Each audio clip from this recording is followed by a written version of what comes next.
ভিডিওতে আমরা নবম শ্রেণী দ্বিতীয় পর্যায়ক্রমিক মূল্যায়নে ভূগোলে 2 নম্বর স্কুলের প্রশ্নের উত্তরগুলো আলোচনা করব। একের আই, ধ্রুবতারাকে একেবারে মাথার উপরে দেখা যায় 90 ডিগ্রি উত্তরে। 2, গুজরাটের মালব সমভূমি একটি লাভা সমভূমি। 3, আরাবল্লী পর্বতমালা যে উপযোগে সৃষ্টি হয়েছে তা হলো আর্কিয়ান। 4, মৃত্তিকা ক্ষয় রোধকারী কৃষিকাজ হচ্ছে এখানে মালচিং, ধাপ চাষ, ফালি চাষ এগুলো সবগুলি। 5, ক্ষয়ীভবন হলো একটি গতিশীল প্রক্রিয়া। 6, দার্জিলিং পর্বতশ্রেণীর একটি শৃঙ্গ হচ্ছে টাইগার হিল। 7, পশ্চিমবঙ্গের আর সমভূমির ওপর দিয়ে প্রবাহিত নদীর নাম দামোদর। 2 এর শূন্য স্থানে আসি। একে বলেছে শুক্র গ্রহ হবে পূর্ব থেকে পশ্চিমে আবর্তন করে। 2, ভারতের ডেকান ট্র্যাপ হলো একটি লাভা মালভূমি। 3, হেলিওসেন্ট্রিক ধারণার প্রবক্তা নিকোলাস কোপার্নিকাস। 4, ভঙ্গের পর্বত সৃষ্টির সময় শিলাস্তরের ভাঁজে সৃষ্টি হয় অ্যান্টিক্লিনাল জল। 3 দিয়েছে শুদ্ধ অশুদ্ধ লেখো। একে বলেছে ঢেউ খেলানো নবীন পলিমাটি সমৃদ্ধ মালদার পূর্বাংশের নাম বরেন্দ্রভূমি অশুদ্ধ। 2, মার্কিন যুক্তরাষ্ট্রের সময় অঞ্চল হলো 4টি অশুদ্ধ। 3, পাকিস্তানের সল্ট রেঞ্জ হলো একটি ক্ষয়জাত পর্বত অশুদ্ধ। 4, চুনাপাথরযুক্ত অঞ্চলের লৌহকণা সমৃদ্ধ ভূ আস্তরণকে টেরারোসা বলে শুদ্ধ। 4 আসি। 4 একে বলেছে জারণ কি অথবা মৃত্তিকা পরিলেখ কি। আচ্ছা, জারণ কি এখান থেকে লিখবে যে সাধারণত এখান থেকে এতটা যে সাধারণত সকল প্রকার জলেই অক্সিজেন দ্রবীভূত অবস্থায় থাকে। প্রধানত লৌহ মিশ্রিত শিলার খনিজের সঙ্গে রাসায়নিক প্রক্রিয়া অতিরিক্ত অক্সিজেন যুক্ত হয়ে শিলা বিয়োজনে অংশগ্রহণ করলে তাকে জারণ বা অক্সিডেশন বলে। কথাবার্তা রয়েছে মৃত্তিকা ভূপৃষ্ঠ থেকে নিচে আদিশিলা বা জনকশিলা পর্যন্ত মাটির সুবিন্যস্ত স্তরগুলোর উলম্ব প্রস্থচ্ছেদকে মৃত্তিকা পরিলেখ বলে। 2 বলেছে পেনিপ্লেনের দুটি বৈশিষ্ট্য লেখো।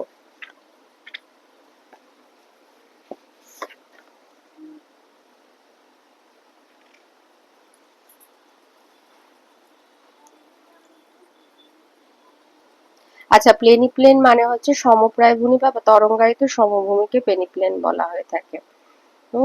তাহলে বলেছে পেনিপ্লেন সমভূমির কতগুলি বৈশিষ্ট্য।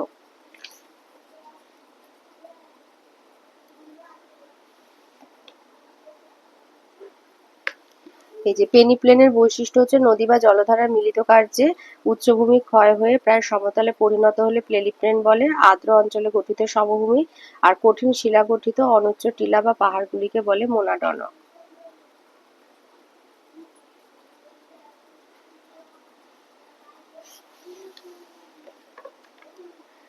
তিনেতে দিয়েছে আন্তর্জাতিক তারিখ রেখা বাঁকানো হয়েছে কেন।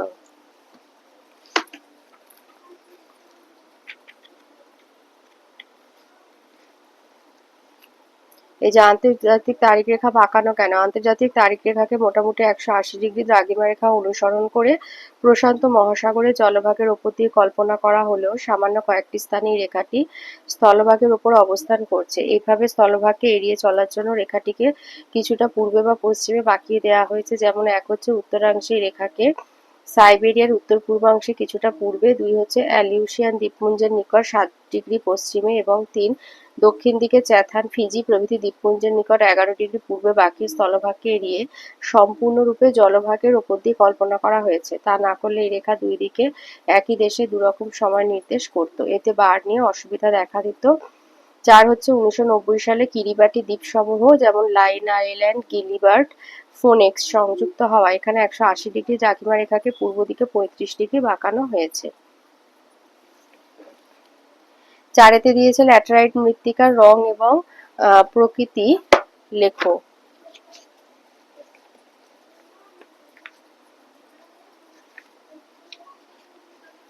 ল্যাটেরাইট মৃত্তিকার রং এবং প্রকৃতি। এই যে লোহা এবং অ্যালুমিনিয়াম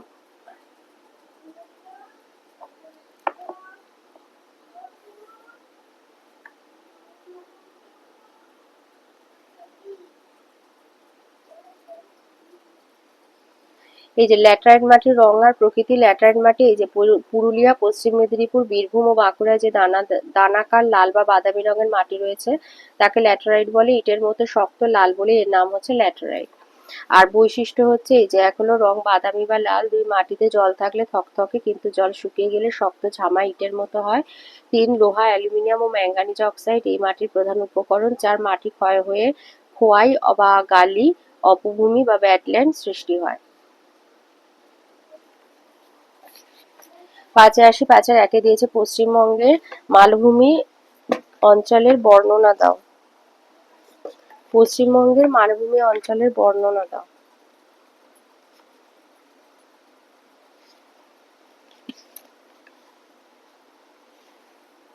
এই যে অবস্থান হচ্ছে পশ্চিমবঙ্গের পশ্চিমের সমগ্র পুরুলিয়া জেলা, ঝাড়গ্রাম, পশ্চিম মেদিনীপুর, পশ্চিম বর্ধমান, বাঁকুড়া, বীরভূম জেলার পশ্চিম অংশ নিয়ে পশ্চিমের মালভূমি অঞ্চল গঠিত। উৎপত্তি পশ্চিমবঙ্গের পশ্চিমের মালভূমি অঞ্চল ছোটনাগপুর মালভূমির অংশ। প্রাচীন গ্রানাইট ও নিশিলায় গঠিত অংশগুলি ক্ষয় প্রতিরোধ দ্বারা ক্ষুদ্রাকৃতি পাহাড় বা মনোরণক রূপে অবস্থান করছে। ভূপ্রাকৃতিক বৈশিষ্ট্য প্রাচীন নিচ এবং অন্যান্য রূপান্তরিত শিলা দিয়ে উচ্চভূমিগুলো গঠিত। দুই হচ্ছে পশ্চিম থেকে পূর্ব দিকে ক্রমশ ঢালু ভূভাগের গড় উচ্চতা 150 থেকে 300 মিটার। তিন পশ্চিমের মালভূমি অঞ্চলটির ক্ষেত্রমান 10,245 বর্গ কিলোমিটার। চার এটি পশ্চিমবঙ্গের প্রাচীনতম ভূগাঠনিক অঞ্চল। আর পাঁচ পশ্চিমের মালভূমির অবশিষ্ট পাহাড় বা টিলাগুলিকে স্থানীয় ভাষায় ডুংরি বলা হয়।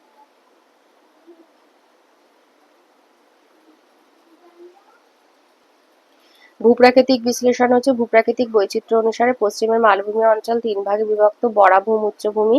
পশ্চিমের মালভূমি দক্ষিণাংশে ঢেউ খেলানো আর কাঁকরময় ভূভাগকে স্থানীয় ভাষায় বরাভূম বলে। ঝাড়গ্রামের বেলপাহাড়ি, ঠাকুরানের মতো কিছু অবশিষ্ট পাহাড় বরাভূম উচ্চভূমিতে অবস্থান করছে। পুরুলিয়া উচ্চভূমির গড় উচ্চতা 300 মিটার। এই অঞ্চল পশ্চিমবঙ্গের মালভূমি পশ্চিমাঞ্চলের অন্তর্গত। অযোধ্যা, বাঘমুন্ডি, পাঞ্চেত প্রভৃতি স্বল্পোচ্চ টিলাগুলিকে এই অংশে স্থানীয় ভাষায় ডুংরি বলে। ভূতাত্ত্বিকগতভাবে এগুলিকেই মোনাডনক বলে। পুরুলিয়া উচ্চভূমির অন্তর্গত অযোধ্যা পাহাড়ের গোর্গাবুরু পশ্চিমবঙ্গের মালভূমি অঞ্চলের সর্বোচ্চ শৃঙ্গ। শুশুনিয়া উচ্চভূমি পশ্চিমের মালভূমি উত্তর পূর্বের অংশ। এখানে বীরভূম জেলার মামাভাগ্নে ও মথুরাখালী আর বাঁকুড়া জেলার বিহারীনাথ ও শুশুনিয়া পাহাড়ের অবস্থান দেখা যায়। অথবাতে বলেছে পশ্চিমের পার্বত্য আর ম্যানগ্রোভ উদ্ভিদের পার্থক্য লেখো।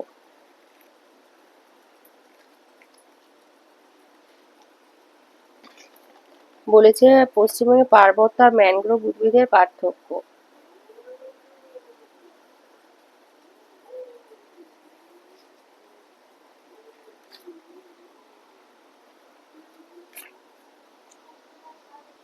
আচ্ছা, পার্বত্য অঞ্চলের উদ্ভিদের অবস্থান লিখবে। এক হচ্ছে দার্জিলিং, কালিম্পং।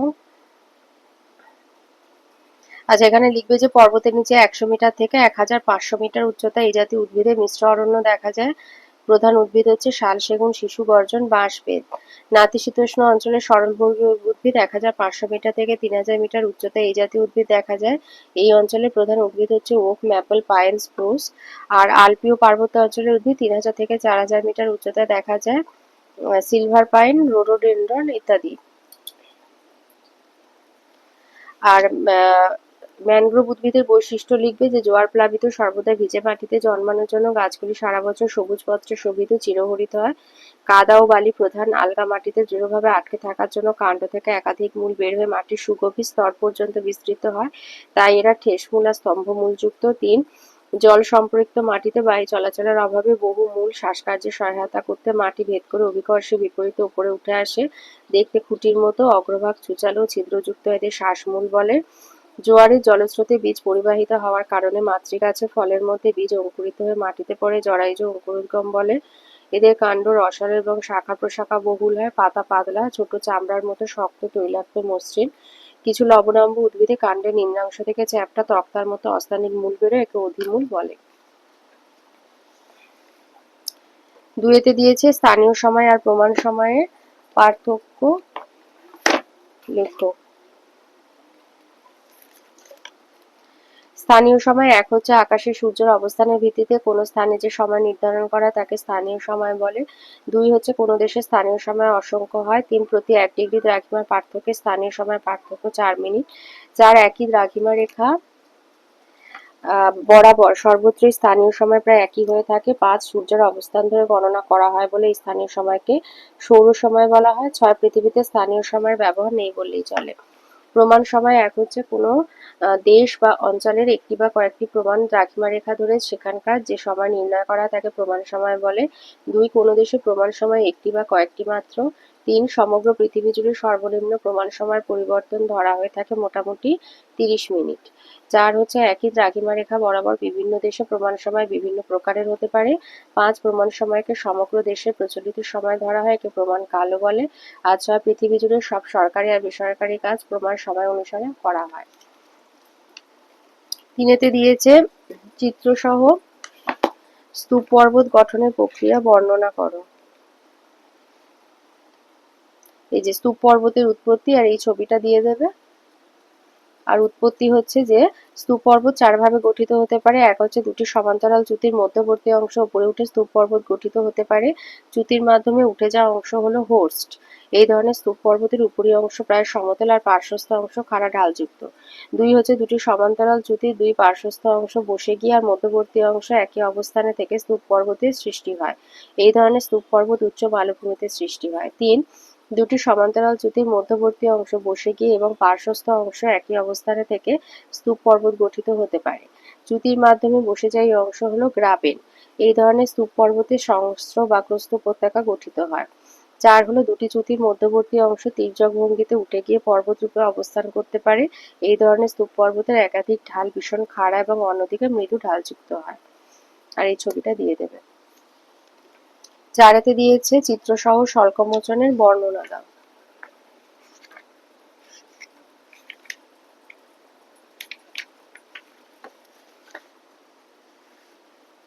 স্বল্পমোচনের এই চিহ্নটা দেবে আর এইটা লিখবে যে সমসত্ব প্রকৃতির শিলার উপরিভাগ থেকে পেঁয়াজের খোসার মতো পাতলা পাতলা স্তর খুলে যাওয়া হলো স্বল্পমোচন। এটিকে অনিয়ন ওয়েদারিং বলা হয়। কিভাবে ঘটে? শিলাতাপের কুপরিবাহী হওয়ায় মূল শিলাস্তরের বাইরের অংশ দিনের বেলা প্রসারিত আর রাত্রে সংকুচিত হয়, কিন্তু ভিতরের অংশ সংকুচিত ও প্রসারিত হতে পারে না। ফলে ভিতর থেকে বাইরের দিকে একটি অসম তাপীয় ঢালের সৃষ্টি হয় এবং বাইরের অংশ ক্রমাগত সংকোচন ও প্রসারণে স্তরে স্তরে খুলে যায়। মূল শিলাখণ্ডের বাইরের অংশ পেঁয়াজের খোসার মতো খুলে গিয়ে সম্পূর্ণ শিলাটি গোলাকার আকৃতি ধারণ করে, তাই এই প্রক্রিয়া উপগোলাকার আবহবিকার নামেও পরিচিত। কোন শিলায় ঘটে? মরু ও শুষ্ক অঞ্চলে কেলাসিত গ্রানাইট ও নিঃশিলায় এই প্রকার আবহবিকার দেখা যায়। 86 এখানে একটা অঙ্ক দিয়েছে, বলেছে ওয়াশিংটন থেকে 31/12/1998 রাত 8:30টায় একটা টেলিগ্রাম এলাহাবাদে পাঠানো হয়। টেলিগ্রামটি আসতে 15 মিনিট সময় লাগলে কত তারিখ কোন সময় টেলিগ্রামটি এলাহাবাদে পৌঁছালো? তো ওয়াশিংটন হচ্ছে 77 ডিগ্রি পশ্চিম দ্রাঘিমা, এলাহাবাদ 82 ডিগ্রি 30 মিনিট হচ্ছে পূর্ব দ্রাঘিমা। ওয়াশিংটনের সময় 31/12/1998 রাত 8:30টা, টেলিগ্রাম আসতে সময় লেগেছে 15 মিনিট। তো এইভাবে সাজিয়ে নেবে। তো যেহেতু দুদিকে, তাই জন্য এদের দ্রাঘিমার পার্থক্য যোগ করে বার করতে হবে। তো যোগ করে হয়েছে 159 ডিগ্রি 30 মিনিট। এবার 1 ডিগ্রি দ্রাঘিমার পার্থক্যে সময়ের পার্থক্য 4 মিনিট। 159 ডিগ্রি দ্রাঘিমার পার্থক্য হচ্ছে 159 গুণ 4 636 মিনিট, মানে 10 ঘন্টা 36 মিনিট। আবার 1 মিনিট দ্রাঘিমার পার্থক্যে সময়ের পার্থক্য 4 সেকেন্ড, তাহলে 30 মিনিট হচ্ছে 120 সেকেন্ড, মানে 2 মিনিট। তাহলে ওয়াশিংটন আর এলাহাবাদের মধ্যে সময়ের ব্যবধান হবে 10 ঘন্টা 38 মিনিট।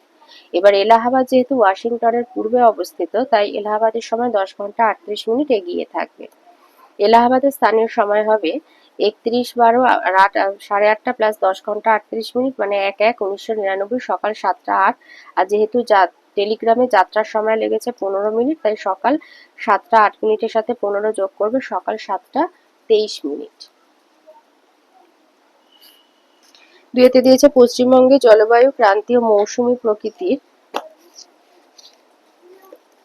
এই সত্যতা বিচার করো।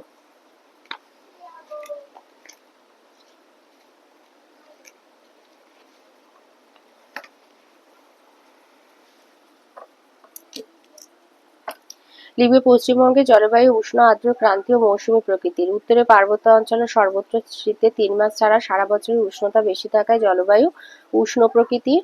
2 হচ্ছে পশ্চিমবঙ্গের মালভূমি ছাড়া রাজ্যে সর্বত্র পর্যাপ্ত পরিমাণে বৃষ্টি হয়, তাই জলবায়ু আর্দ্র প্রকৃতির। 3 পশ্চিমবঙ্গের প্রায় মধ্যভাগ দিয়ে কর্কট ক্রান্তি রেখা প্রসারিত হওয়ায় উষ্ণ আবহাওয়া সৃষ্টি করায় জলবায়ু ক্রান্তীয় প্রকৃতির। আর মৌসুমী বায়ুপ্রবাহ দ্বারা আবহাওয়ার উপাদানগুলি সর্বাধিক প্রভাবিত হওয়ায় জলবায়ু মৌসুমী প্রকৃতির। এবার বৈশিষ্ট্য এক হচ্ছে ঋতু পরিবর্তন। সূর্যের উত্তরায়ণ দক্ষিণায়ন মৌসুমী বায়ুর আগমন ও প্রত্যাগমনের ভিত্তিতে পশ্চিমবঙ্গে গ্রীষ্ম, বর্ষা, শরৎ ও শীত 4টি ঋতু চক্রাকারে আবর্তিত হয়। মৌসুমী বায়ুর প্রভাব: রাজ্যে ঋতু পরিবর্তন, বৃষ্টিপাতের সংগঠন ও বন্টন, বায়ুপ্রবাহ, উষ্ণতার পরিবর্তন সবকিছু মৌসুমী বায়ু দ্বারা নিয়ন্ত্রিত হয়। মোট বার্ষিক বৃষ্টিপাতের 90% মৌসুমী দ্বারা ঘটে। মৌসুমী বায়ুর জন্য গ্রীষ্মকাল আর্দ্র আর শীতকাল শুষ্ক। ঋতুগত বিপরীতমুখী বায়ুপ্রবাহ: এখানে গ্রীষ্মকালে দক্ষিণ পশ্চিম মৌসুমী বায়ু দক্ষিণ থেকে উত্তরে সমুদ্র থেকে স্থলভাগের দিকে, আর শীতকালে 180° দিক পরিবর্তন করে উত্তর পূর্ব মৌসুমী বায়ু স্থলভাগ থেকে সমুদ্রের দিকে প্রবাহিত হয়। আর্দ্র গ্রীষ্ম আর শুষ্ক হচ্ছে শীতকাল। বঙ্গোপসাগরে জলীয় বাষ্পপূর্ণ দক্ষিণ পশ্চিম মৌসুমী গ্রীষ্মকালে রাজ্যে সর্বত্র বৃষ্টিপাত ঘটিয়ে আর্দ্র করে, যাকে বর্ষাকাল বলে। আবার স্থলভাগ থেকে আগত উত্তর পূর্ব মৌসুমী বায়ুর জন্য শীতকাল শুষ্ক হয়। বৃষ্টিপাতের অসম বন্টন: রাজ্যে সর্বত্র সমভাবে বৃষ্টি হয় না। বৃষ্টিপাত উত্তর থেকে দক্ষিণ আর পশ্চিমে হ্রাস পায়। উত্তরে পার্বত্য আর তরাই অঞ্চলে 300 থেকে 500, দক্ষিণবঙ্গে 150 থেকে 200, আর পশ্চিমের মালভূমিতে 100 থেকে 125 সেমি বৃষ্টিপাত হয়। অনিশ্চয়তা আর অনিয়মিত বৃষ্টিপাত: মৌসুমী প্রবাহের অত্যন্ত অনিশ্চয়তা এবং খামখেয়ালিপনার জন্য সারা বছর সমভাবে বৃষ্টিপাত হয় না। বর্ষাকালে কখনো অতিবৃষ্টির ফলে বন্যা, আবার কখনো অনাবৃষ্টির ফলে খরার সৃষ্টি হয়। উষ্ণতার তারতম্য: গ্রীষ্মে প্রায় লম্ব সূর্যরশ্মির জন্য গড় উষ্ণতা অধিক হয়, 32 থেকে 37°C। পুরুলিয়া মালভূমিতে 48°C উষ্ণতা ওঠে। দক্ষিণের বঙ্গোপসাগর উপকূল বরাবর সমভাবাপন্ন অবস্থান বিরাজ করে। বর্ষায় বৃষ্টিপাতের জন্য উষ্ণতা কমে 25 থেকে 30°C হয়, আর শরতে হচ্ছে সূর্য দক্ষিণে সরে যাওয়ায় উষ্ণতা কমে 20 থেকে 25°C হয়। শীতকালে তির্যক সূর্যরশ্মির জন্য উষ্ণতা সবচেয়ে কমে 15 থেকে 20°C হয়। দার্জিলিং অঞ্চলে মাঝে মধ্যে তুষারপাত হয়।